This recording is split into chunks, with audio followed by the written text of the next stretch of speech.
In 1978, an entire town in Colorado disappeared without a trace.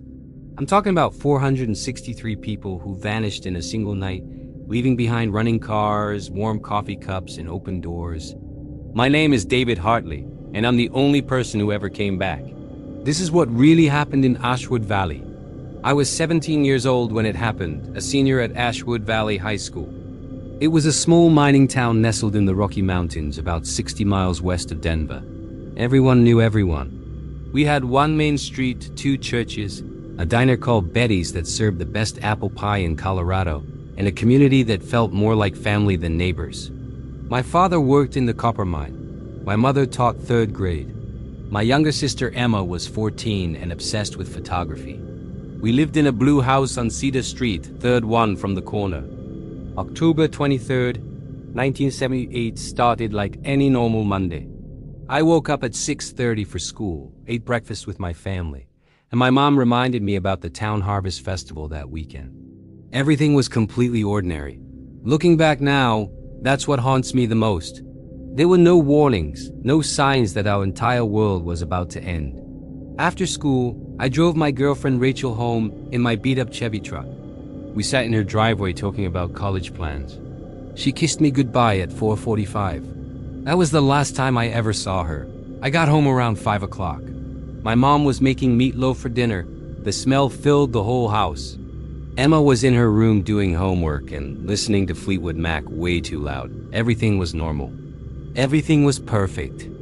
Around 5:30, I told my mom I was driving to the next town over, a place called Millbrook, to pick up a part for my truck from an auto shop. My mom said to be back by 7 for dinner. I grabbed my jacket and keys and left. The drive to Millbrook took about 45 minutes through winding mountain roads. I picked up the part, talked to the mechanic for a few minutes, and started driving back around 6:45. As I got closer to Ashwood Valley, I noticed something strange. The lights were on in town, but they were flickering. All of them. Street lights, house lights, everything was pulsing like a heartbeat. Then as I came around the final curve in the road, they all went out at once. Complete darkness. I felt a wave of dizziness wash over me, so strong I had to pull over. My head was pounding and the air smelled wrong, like copper and ozone, like right before a lightning strike. My truck's radio started making this horrible static sound, then went completely dead. The engine died too. I sat there in the darkness for what felt like hours, but was probably only 10 minutes. When my truck finally started again and I drove into town, I knew immediately something was catastrophically wrong. Every single car was still running. I passed Mr. Henderson's Ford parked outside the post office with the engine on and the driver's door wide open. At Betty's Diner, coffee was still sitting in cups on tables and the grill was still hot. The bell above the door was still swinging like someone had just walked through it. But there were no people. Not a single soul. I drove straight to my house, my heart hammering in my chest. I ran inside calling for my mom, my dad, Emma. The meatloaf was still in the oven, burning now. The television was on playing the evening news to an empty room. Emma's record player was still spinning. Their jackets were hanging by the door. My mom's purse was on the kitchen counter with her wallet and keys inside. They were just gone. I ran to Rachel's house. Empty. I went to my best friend Mike's house. Empty. I drove up and down every street in town, screaming names out my window. Nothing. 463 people had simply vanished into thin air. I went to the police station. Sheriff Morrison's coffee was still steaming on his desk. His half-eaten sandwich was sitting right next to a report he'd been writing. The pen was lying across the page like he'd just put it down. I spent that entire night checking every building, every house, screaming until my voice gave out. As the sun came up on October 24th, I was completely alone in a town that had been full of life just 12 hours earlier. Around 7 in the morning, I finally drove back to Millbrook and went straight to their police station. At first, they didn't believe me. They thought I was on drugs or having some kind of breakdown. But when a deputy drove back to Ashwood Valley with me and saw the empty town with all those running cars and open doors, everything changed fast. Within hours, the state police arrived. Then the FBI. Then people in dark suits who never identified which agency they worked for.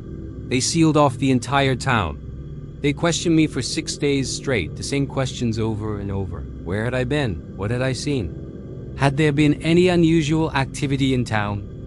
I told them everything I knew, which was nothing. I'd been gone for 90 minutes and my entire world had disappeared.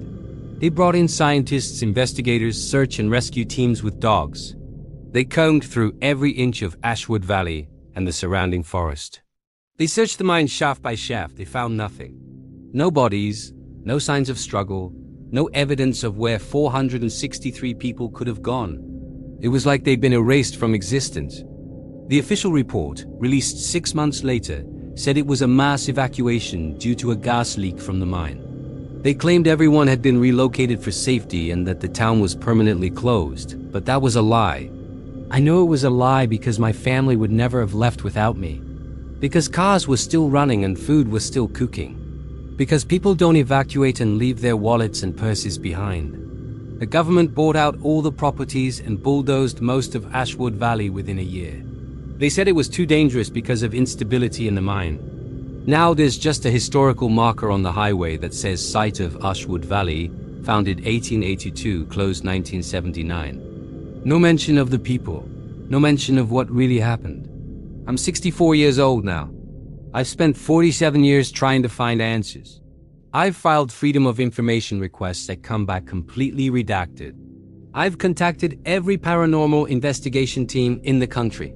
I've gone back to that spot dozens of times, standing where my town used to be, hoping to feel something that would explain it. But there's nothing there now except empty land and memories. Sometimes I still smell my mom's meatloaf. Sometimes I hear Emma's laugh. Sometimes I see Rachel's smile. And I wonder if there's somewhere else, in some place I can't reach, wondering why I never came home that night. If you ever find yourself driving through rural Colorado and you come across an old historical marker for Ashwood Valley, stop for a moment. Remember that 463 people lived full lives there once. They had dreams and plans and families. And one night, without warning or explanation, they were taken from this world. I'm the only one left to tell their story. And when I die, Ashwood Valley will truly be gone forever. Unless someone finally tells the truth about what the government found in that town. Unless someone finally explains where everyone went.